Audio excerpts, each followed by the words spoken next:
Plastic bottle నీళ్లలో లక్షల nano plastics. ఇవి ఎంత ప్రమాదకరం? మనుషుల కనీస అవసరాల్లో స్వచ్ఛమైన తాగునీరు ఒకటి, ఎంతో ప్రముఖమైనది. ప్రయాణాలు చేసే సమయంలో లేదా ఏదైనా ప్రదేశానికి వెళ్ళినప్పుడు అక్కడ ప్లాస్టిక్ బాటిల్ నీళ్లపై ఆధారపడతాం. అవి మంచినీరని నమ్ముతున్నాం. కానీ వాటిలో మైక్రోప్లాస్టిక్ సూక్ష్మ పదార్థాలు ఎన్నో ఉంటున్నాయి. అంటే నీళ్లలో ప్లాస్టిక్ ఉంటుందన్నమాట. బాటిల్ నీటిలో గతంలో అంచనా వేసిన దానికంటే 100 రెట్ల మైక్రోప్లాస్టిక్ పదార్థాలు ఉన్నట్లు అమెరికాలోని కొలంబియా యూనివర్సిటీ, రట్జర్స్ యూనివర్సిటీ పరిశోధకులు నిర్వహించిన అధ్యయనంలో వెల్లడైంది. ఈ వివరాలు బీబీసీ ఫ్యూచర్లో వెలువడ్డాయి.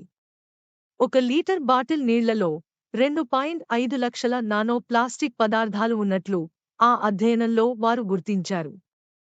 పరిశోధకులు 3 బ్రాండ్ల బాటిళ్లలో నీటిని పరీక్షించినప్పుడు వాటిలో లీటర్కు 1,10,000 నుంచి 4 లక్షల వరకు నానో ప్లాస్టిక్ కణాలు ఉన్నట్లు తేలింది.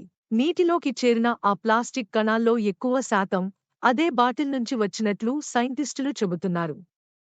భారత్లోనూ మైక్రోప్లాస్టిక్ కాలుష్యం. ఒకసారి మీరు మీ చుట్టూ చూసుకుంటే ఎన్నో ప్లాస్టిక్ వస్తువులు కనిపిస్తాయి. వాటిని చిన్న చిన్న ముక్కలుగా చేసినప్పుడు వచ్చే అతి చిన్న ప్లాస్టిక్ ముక్కలను మైక్రోప్లాస్టిక్స్గా వ్యవహరిస్తారు. సాధారణంగా 5 మిల్లీమీటర్ల కంటే తక్కువ పరిమాణంలో ఉన్నవాటిని మైక్రోప్లాస్టిక్గా వ్యవహరిస్తారు. కొన్ని వాటికంటే తక్కువ పరిమాణంలో ఉంటాయి. అలాంటి వాటిని కేవలం నానో స్కేల్పై మాత్రమే కొలవగలం. అలాంటి వాటిని నానో ప్లాస్టిక్గా వ్యవహరిస్తారు. అతి తక్కువ పరిమాణంలో ఉండే ఈ 2 రకాల ప్లాస్టిక్ కణాలు సాధారణంగా కంటికి కనిపించవు. కానీ అవి ఈ ప్రపంచంలో ప్రతి చోటా వ్యాపించి ఉంటాయి. నదిలో ప్రవహించే నీళ్లలో, సముద్ర గర్భంలో, గడ్డకట్టిన అంటార్కిటికా మంచులోనూ ఇవి ఉంటాయి. వాన నీటిలోనూ మైక్రోప్లాస్టిక్ కణాలు ఉన్నట్లు ఐఐటి పట్నా పరిశోధనలో తేలింది. అలాగే భారత్లోని నదులు, సరస్సుల్లో కూడా మైక్రోప్లాస్టిక్లు ఉంటున్నట్లు మరో పరిశోధనలో తేలింది. ఫైబర్స్, ప్లాస్టిక్ శకలాలు, నురుగు రూపంలో ఉంటున్నాయి. ఈ పరిశోధన ప్రకారం ఫ్యాక్టరీల నుంచి వచ్చే మురికినీరు, పట్టణ ప్రాంతాల నుంచి వెలువడుతున్న ప్లాస్టిక్ వ్యర్థాల వంటి అనేక కారణాలతో ఈ పరిస్థితి తలెత్తుతోంది. మైక్రోప్లాస్టిక్స్ వల్ల ప్రమాదమేంటి? తాగునీటిలోనూ ఈ మైక్రోప్లాస్టిక్స్ ఉండటం వాటి సమస్యల్లో ఒకటైతే, అలాంటి మైక్రోప్లాస్టిక్స్ మానవ శరీరంపై ఎలాంటి ప్రభావం చూపుతాయో ఇప్పటివరకు ఖచ్చితంగా తెలియకపోవడం రెండో సమస్య. మైక్రోప్లాస్టిక్లు మానవ శరీరంలోకి ప్రవేశిస్తే ఎలాంటి ప్రమాదాలు ఉంటాయో తెలుసుకునేందుకు 2019 సంవత్సరంలో ప్రపంచ ఆరోగ్య సంస్థ సమీక్ష నిర్వహించింది. అయితే వీటిపై పరిమిత పరిశోధనల కారణంగా WHO ఎలాంటి నిర్ధారణకు రాలేకపోయింది. ప్లాస్టిక్ కాలుష్యాన్ని తగ్గించాలని అది విజ్ఞప్తి చేస్తోంది. మైక్రోప్లాస్టిక్ వల్ల కలిగే ప్రమాదం గురించి ఇప్పటివరకు ఖచ్చితమైన సమాచారం పెద్దగా అందుబాటులో లేదు. కానీ ఈ విషయంలో మరింత జాగ్రత్తగా ఉండాల్సిన అవసరం ఉంది అని ఢిల్లీలోని పుష్పాంజలి మెడికల్ సెంటర్కు చెందిన senior doctor Manish Singh BBC journalist Adarsh రాథోడ్తో చెప్పారు. మైక్రోప్లాస్టిక్స్ ప్రమాదాలపై చాలా తక్కువ స్థాయిలో పరిశోధనలు జరిగాయి. ఇవి ఎండోక్రైన్ గ్రంథుల పనితీరులో సమస్యలు కలిగిస్తాయని కొన్ని పరిశోధనలు కూడా ఉన్నాయి. ఎండోక్రైన్ గ్రంథులు అంటే శరీరంలో హార్మోన్లు ఉత్పత్తి చేసే గ్రంథులు అన్నమాట. మైక్రోప్లాస్టిక్ల వల్ల తీవ్రమైన హాని కలుగుతుందని పరిశోధనల ద్వారా భవిష్యత్తులో తెలియొచ్చు.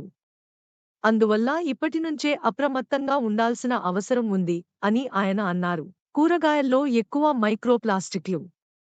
నీటితో పాటు వ్యవసాయం చేసే నేలలోనూ మైక్రోప్లాస్టిక్స్ కనిపిస్తాయి. 2022 సంవత్సరంలో అమెరికాలో జరిగిన ఒక అధ్యయనంలో పంటలకు ఎరువుగా వాడే మురుగులో మైక్రోప్లాస్టిక్ల కారణంగా 80,000 చదరపు కిలోమీటర్ల సాగు భూమి కలుషితమైనట్లు తేలింది.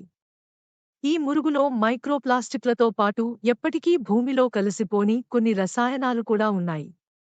అదే సమయంలో యూరప్లోని వ్యవసాయ భూముల్లో ఏటా లక్షల కోట్ల మైక్రోప్లాస్టిక్ కణాలు కనిపిస్తున్నాయని, అవి ఆహారం ద్వారా మనుషుల శరీరంలోకి వెళ్తున్నట్లు బ్రిటన్లోని కార్డిఫ్ యూనివర్సిటీ నిర్వహించిన పరిశోధనలో తేలింది. కొన్ని మొక్కల్లో మిగిలిన వాటితో పోలిస్తే అధిక మోతాదులో మైక్రోప్లాస్టిక్లు ఉన్నట్లు ఇసబెల్లె గెరెట్సెన్ బీబీసీ ఫ్యూచర్ కోసం రాసిన నివేదికలో పేర్కొన్నారు. భూమి లోపల నుంచి పెరిగే కూరగాయల్లో ఈ మైక్రోప్లాస్టిక్లు ఎక్కువగా ఉన్నట్లు కొన్ని పరిశోధనలు చెబుతున్నాయి. అంటే ఆకుకూరల్లో మైక్రోప్లాస్టిక్లు తక్కువగా ఉండగా భూమి లోపల పెరిగే ముల్లంగి, క్యారెట్ వంటి వాటిలో ఎక్కువగా ఉంటున్నాయి. మైక్రోప్లాస్టిక్ను ఎలా నివారించాలి? భారతదేశంలో చాలా ప్రాంతాల్లో వ్యర్థాలను పడేసేందుకు సరైన వ్యవస్థ లేదు. అందువల్ల నదుల్లోకి, సాగు భూముల్లోకి మైక్రోప్లాస్టిక్స్ చేరుతున్నాయి అని డాక్టర్ మనీష్ సింగ్ చెప్పారు. చాలా ఆహార పదార్థాలను ప్లాస్టిక్ కవర్స్లో ప్యాక్ చేస్తున్నారు. ఇళ్లలో కూడా ప్లాస్టిక్ ప్లేట్లు, కూరగాయలు తరిగేందుకు ప్లాస్టిక్ బోర్డులు వాడుతున్నారు. అలాంటి వాటిని నివారించాలి. ప్రభుత్వం కూడా ఈ అంశంపై దృష్టి పెట్టాలి అన్నారు. ప్లాస్టిక్ వస్తువుల వినియోగాన్ని తగ్గించేందుకు వాడిపడేసే సింగిల్ యూజ్ ప్లాస్టిక్ వస్తువులను కేంద్ర ప్రభుత్వం 2022 సంవత్సరం జూలై 1వ తారీఖు నుంచి నిషేధించింది. సింగిల్ యూజ్ ప్లాస్టిక్ తయారు చేయడం, దిగుమతి చేసుకోవడం, స్టోర్ చేయడం, విక్రయాలు జరపడంపై నిషేధం విధించింది. ప్రపంచంలోని చాలా దేశాలు ఇప్పటికే ఇవే తరహా చర్యలు చేపట్టాయి. అయితే బయోడీగ్రేడబుల్ ప్రత్యామ్నాయాలు సమస్యను మరింత తీవ్రతరం చేస్తున్నాయని సైంటిస్టులు చెబుతున్నారు.